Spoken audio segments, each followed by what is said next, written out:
Hello, dear story lovers. At the amount of 1,000 subscribers, I will post a huge series of special stories for you.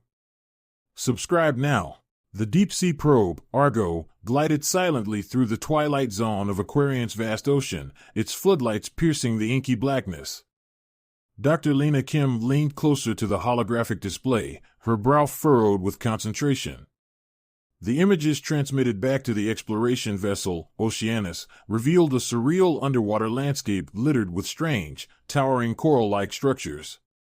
These spiraled upward like jagged spires, their tips glowing faintly in shades of green and blue. "Do you see that?" Lena pointed to the screen, her voice a mix of awe and curiosity. Her colleague, Max Ortega, the team's marine biologist, nodded, his eyes widening. "Organic. But fused with metallic compounds. Looks like some kind of biomechanical coral," Max muttered. Lena nodded. The structures were unlike anything they had encountered in previous missions. Aquarian had been classified as an oceanic world with abundant microbial life, but larger life forms had yet to be discovered. That assumption was about to change. Suddenly, a low hum filled the control room. It was soft at first, more vibration than sound, but it grew steadily louder. The Argo sensors lit up, registering seismic activity. "What's causing that?" Lena asked, glancing toward Amir Patel, the exosuit engineer monitoring the probe's integrity. "Not sure. No tectonic activity in this region," Amir replied, his fingers flying over the console. "It's coming from one of those structures. Wait. There's movement." The display zoomed in, revealing a massive shadow shifting within the coral spires. At first, it seemed like an illusion, a trick of light and shadow. But then the shape grew clearer, a serpentine body, covered in iridescent scales that shimmered faintly even in the probe's artificial light. The creature was massive, easily the size of a terrestrial whale, with fins that unfurled like delicate wings. But it wasn't moving freely. Its body was encrusted with countless barnacles, some as large as a human torso, glowing faintly with the same bioluminescence as the coral. The barnacles had latched onto the creature's body, forming grotesque clusters around its joints and along its spine, anchoring it to the coral spires. "Dear God," Lena whispered. "It's alive." The creature stirred weakly, its long, tapering tail twitching against the barnacle-encrusted chains. As it moved, the hum grew louder, reverberating through the water. Lena's heart sank. The sound wasn't just from the coral, it was the creature itself. It was crying out, a desperate, pained call. "Max, what are those barnacles doing to it?" Lena asked. Max squinted at the data streaming in from the probe. "Symbiotic organisms, maybe? They're draining its energy, but it's possible they provide some benefit in return. Though in this case, it looks like the balance has tipped toward parasitism." "It's dying, Lena." Lena clenched her fists, her mind racing. This was no ordinary creature. It wasn't just its size or its otherworldly appearance, there was an intelligence in its eyes, visible even through the grainy footage. The way it looked at the probe, as though pleading for help. "We have to do something," she said firmly, turning to the team. Amir looked skeptical. "It's enormous. Even if we could get close enough without scaring it, how would we free it? Those barnacles look like they've fused into its skin." "We have the tools," Lena replied, her voice steady. "Laser cutters, surgical drones, and exosuits. We've handled delicate rescues before. This isn't so different, just on a much larger scale. It's also much riskier," Captain Raj Singh said as he stepped into the room. The team leader exuded calm authority, his dark eyes scanning the data on the screen. "This thing's biology is entirely unknown. For all we know, those barnacles could react aggressively if disturbed, or the creature itself could attack." "It's in pain," Lena said, meeting his gaze. "We can't just leave it." Raj considered her words for a long moment before nodding. "All right. We'll approach cautiously." But if the situation becomes too dangerous, we pull out. Understood? Understood, the team echoed. As the Argo relayed its position to the surface team, Lena felt a mix of apprehension and determination. This was the kind of discovery every scientist dreamed of, something that could redefine humanity's understanding of alien ecosystems. But more than that, it was a chance to make a difference, to save a life. "Let's gear up," she said. "We've got a dragon to rescue." The interior of the Oceanus bustled with activity as the rescue team prepared for their most ambitious mission yet. The weight of what lay ahead was palpable, but Lena and her team moved with purpose, every step a coordinated effort. The holographic projector in the briefing room displayed a rotating 3D model of the alien dragon, its barnacle-encrusted body glowing faintly. Max Ortega was briefing the team on the biology of their patient. "These barnacles are like nothing we've seen before," Max began. "They're parasitic but partially symbiotic.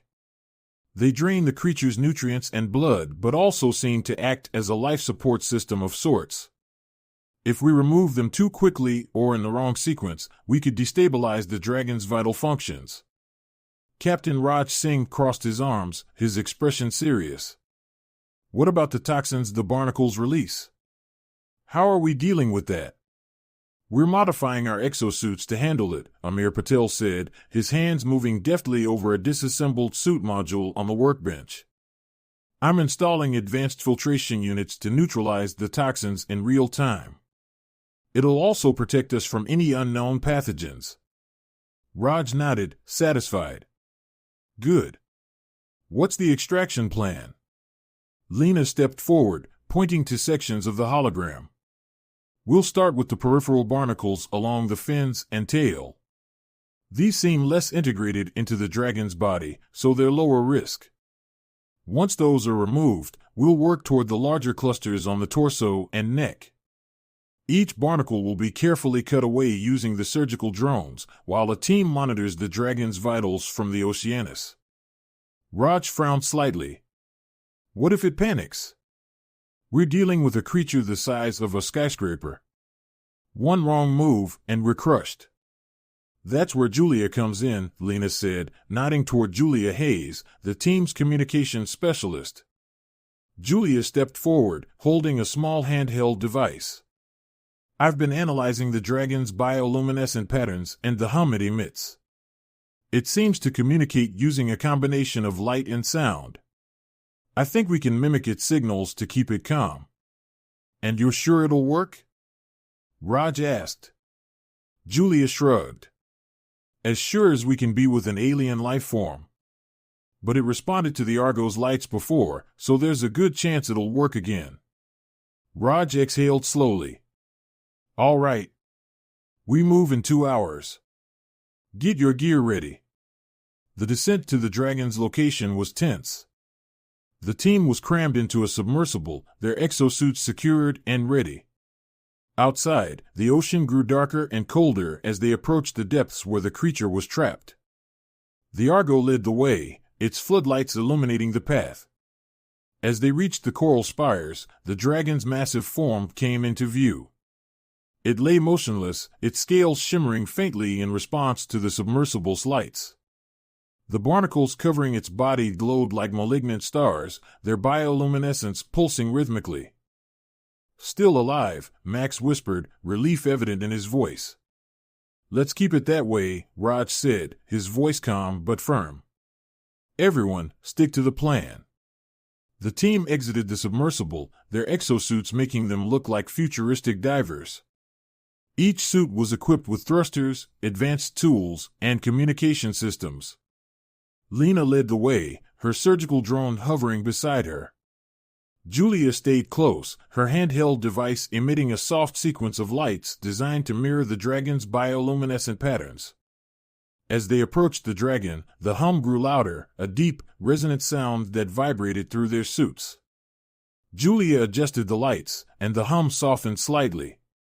The dragon's glowing eyes flickered open, watching them with an intelligence that sent shivers down Lena's spine. "It's aware of us," Julia said, her voice barely above a whisper. "Keep it calm. Slow movements. Lena activated her drone, directing it to the first barnacle on the dragon's tail. The laser cutter hummed to life, slicing through the barnacle's tough outer shell. It came away with a sickening crunch, leaving behind an oozing wound.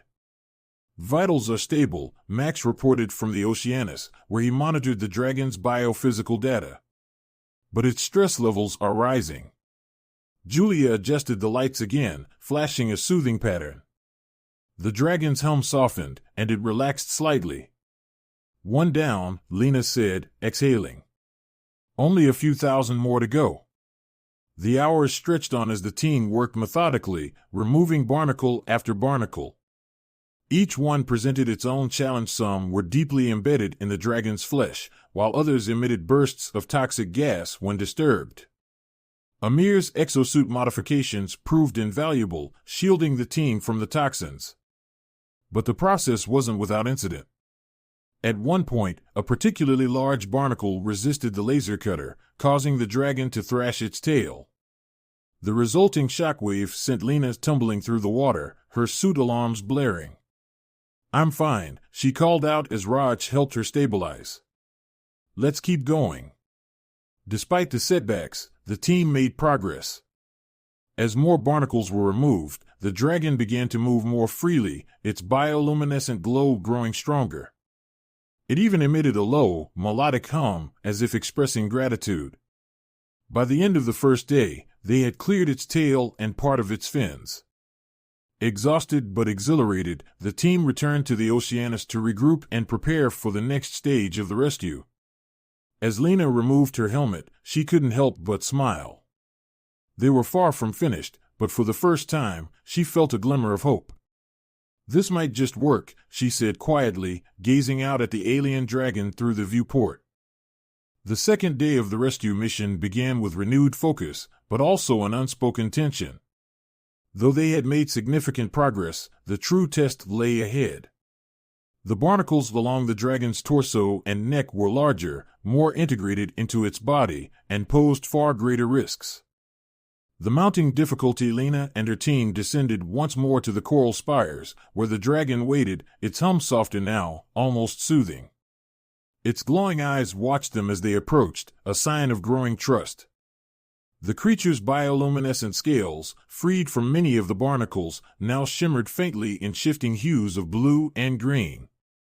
"It's looking better," Max remarked from the Oceanus, his voice crackling over the comms. "Vitals are stronger, but we're not out of the woods yet." The team began removing the barnacles along the dragon's midsection. Unlike the smaller ones on its tail, these were deeply embedded, their roots extending into the creature's flesh. As Amir worked with his laser cutter, a sudden, sharp sound echoed through the watery crackling like breaking glass. "Amir, hold up!" Lena shouted, her instincts kicking in. The barnacle he had been cutting emitted a pulse of light, followed by a cloud of dark, viscous liquid that spread through the water like ink. Amir's suit alarms blared as his filtration systems engaged. "Toxic discharge," Julia reported. "Levels spiking." "Amir, pull back." Raj ordered. "Lena, status on the dragon?" Lena checked her monitors. The dragon's glow flickered erratically, and its hum rose in pitch, shifting from a low melody to a sharp, discordant wail. "It's in pain," Lena said urgently. "We need to stabilize it." Julia immediately adjusted her communication device, sending a calming sequence of lights. The dragon's thrashing subsided slightly, but its glow remained dim.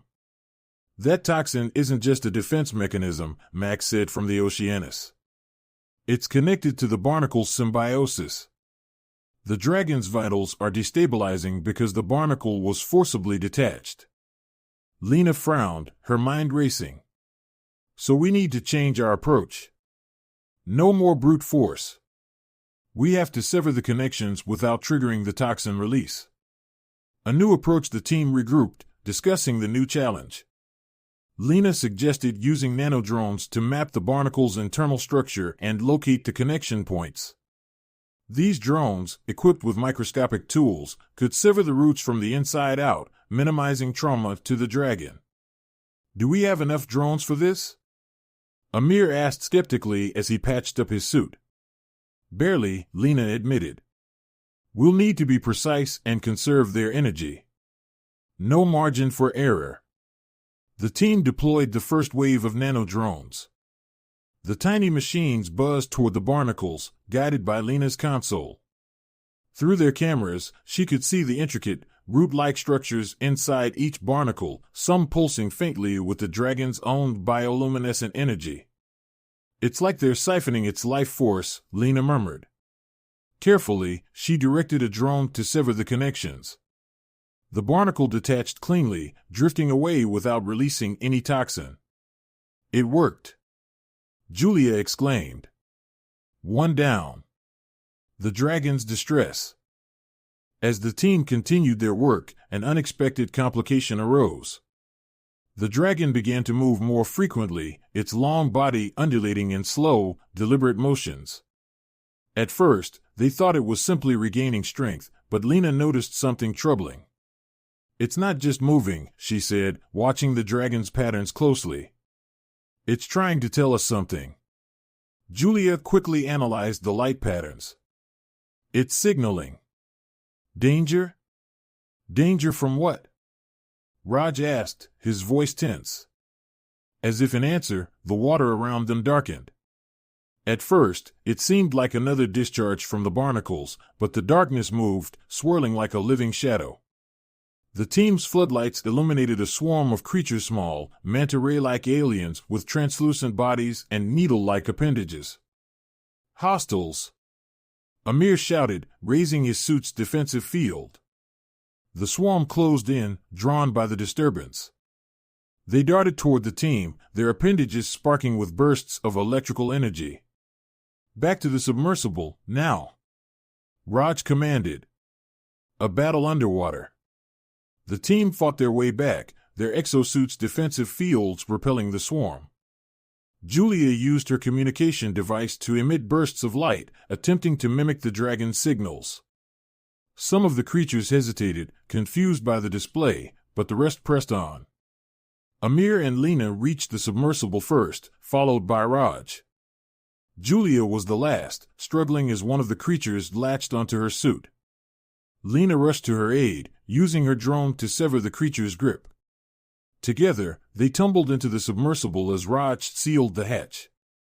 Inside, the team caught their breath as the swarm battered the submersible's exterior. Are we safe in here? Amir asked, his voice shaking.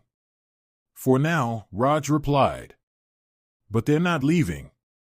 They're protecting the dragon. They must have a symbiotic relationship with it too, Max theorized over the comms. If the dragon's their host, they see us as a threat. Turning the swarm. Lena stared at the dragon through the submersible's viewport. It was still, its glow dim, but its eyes were open, watching them. An idea sparked in her mind. Julia, can we use the dragon's own signal patterns to communicate with the swarm? Julia hesitated. Maybe, but I'd need to amplify the signal. The dragon itself might have to initiate the communication. Lena nodded. Let's try. If we can convince the swarm that we're helping, they might stand down. Juliet adjusted her device, broadcasting a sequence of lights and sounds directly to the dragon. At first, there was no response. Then, slowly, the dragon emitted a soft hum, its bioluminescence flickering in sync with Julia's signals. The swarm paused, their movements slowing. One by one, they began to drift away, their needle-like appendages retracting. It's working, Julia said, her voice filled with relief. A fragile hope. As the swarm dispersed, the team returned to the dragon, their determination stronger than ever. They continued using the nanodrones, working meticulously to free the creature without causing further harm.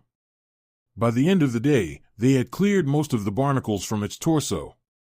The dragon's glow had returned, brighter and more vibrant than before. Its hum was no longer one of pain but of gratitude.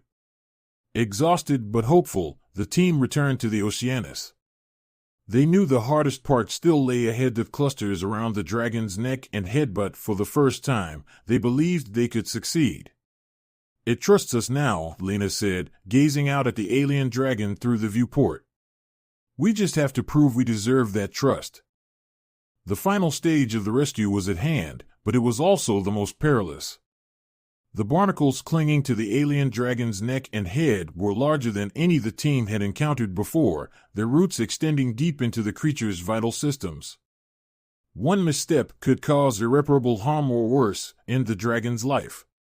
Preparations for the final stage back aboard the Oceanus, the team gathered around the holographic display for a final strategy meeting. The tension in the room was palpable, but so was their determination. "The clusters near the neck are deeply integrated," Lena began, pointing at the hologram. "Our scans show that these barnacles are directly connected to the dragon's neural pathways. If we sever them too quickly, we risk shutting down its entire nervous system." Amir Patel frowned. "So, no pressure. We'll use the nanodrones again," Lena continued, ignoring the nervous chuckles. "This time, they'll deploy a biochemical neutralizer to ease the barnacles' grip before cutting their roots. It'll take time, but it's the safest approach." "And the swarm?" Raj Singh asked. "We can't afford another attack." Julia Hayes tapped her light device. "I'll keep broadcasting the dragon's signal patterns. The swarm seems to have accepted us as allies, but we need to stay consistent." "Good," Raj said. "Let's gear up. This is it. The final descent the submersible dove into the depths one last time." Outside the viewport, the dragon awaited, its bioluminescent scales glowing steadily. It seemed calmer now, more aware of the team's intentions. The swarm of manta ray-like creatures hovered nearby, their translucent forms shimmering like underwater ghosts. As the team exited the submersible, the dragon's eyes followed them, a silent acknowledgement of trust. Lena felt a lump rise in her throat. They had come so far, there was no turning back now. The team positioned themselves near the dragon's massive head. Its hum vibrated through the water, steady and rhythmic, as if encouraging them. Lena deployed the first nanodrone, watching intently as it burrowed into the largest barnacle near the dragon's neck. A delicate operation, the nanodrone's cameras revealed an intricate network of roots, glowing faintly as they pulsed with the dragon's own bioluminescent energy. Lena directed the drone to release the biochemical neutralizer, watching as the barnacle's grip loosened slightly. "Vitals are steady," Max Ortega reported from the Oceanus. "Whatever you're doing, it's working." One by one, the barnacles were neutralized and removed. The process was slow and nerve-wracking. Each successful extraction brought a wave of relief, but the team knew the most dangerous cluster remained, the barnacle embedded at the base of the dragon's skull. "This is the critical one," Lena said, her voice tight. "If we mess this up—" "We won't," Raj said firmly. "Stay focused." Lena deployed the final nanodrone, guiding it toward the barnacle's core. The dragon's hum grew louder, vibrating through the water like a warning. Julia quickly adjusted her light signals, sending a calming sequence. "It's nervous," Julia said. "We need to keep it steady." The nanodrone worked meticulously, severing the barnacle's deepest roots. Suddenly, the dragon let out a sharp, piercing hum, and its body convulsed. The water around them churned violently, sending the team tumbling. "Lena, what's happening?" Raj shouted. "The barnacle's roots are entangled with its neural network," Max reported. "If we don't finish this, it could go into full neural shutdown." Lena gritted her teeth, her hand steady on the controls. "Hold on. I'm almost there." The nanodrone delivered the final cut, and the barnacle broke free, drifting away. The dragon went still, its glow fading to near darkness. "Vitals?" Lena asked, her voice shaking. For a long, agonizing moment, there was silence. Then Max's voice crackled through the comms. "They're stabilizing. It's alive. Relief washed over the team as the dragon's glow slowly returned, brighter and more vibrant than ever before. Its hum transformed into a deep, melodic resonance that filled the water like a song of gratitude. Freedom. The dragon stirred, its massive fins unfurling as it tested its newfound freedom. It rose from the coral spires, its body moving with an elegance that belied its immense size. The barnacle-encrusted chains that had held it for so long were gone, and for the first time, it was free. The team watched in awe as the dragon ascended, its glow illuminating the ocean depths. The swarm of manta ray-like creatures followed, circling the dragon in a protective formation. "It's incredible," Julia whispered. The dragon paused, turning its head to look at the team. For a moment, its eyes locked onto Lena's, and she felt an overwhelming sense of connection. It wasn't just an alien creature, it was intelligent, aware, and grateful. Then, with a final, resonant hum, the dragon ascended into the darkness, disappearing into the vastness of Aquarian's ocean. A new beginning. Back aboard the Oceanus, the team celebrated their success. Exhausted but elated, they shared stories of the mission, their laughter echoing through the ship. But Lena couldn't shake the feeling that this was only the beginning. "This changes everything," she said, gazing out at the endless ocean. "We've proven we can work with alien life, not just study it. Imagine what else is out there." Raj nodded. "And we'll be ready for it." News of the rescue spread quickly, reaching the human colonies and sparking a wave of excitement and curiosity. The dragon became a symbol of humanity's potential to coexist with the unknown, a reminder that the galaxy was full of wonders waiting to be discovered. As the Oceanus prepared to leave Aquarian, Lena stood at the viewport one last time, hoping for a glimpse of the dragon. Though it didn't appear, she knew it was out there, thriving in the depths of its home planet. And perhaps, one day, they would meet again.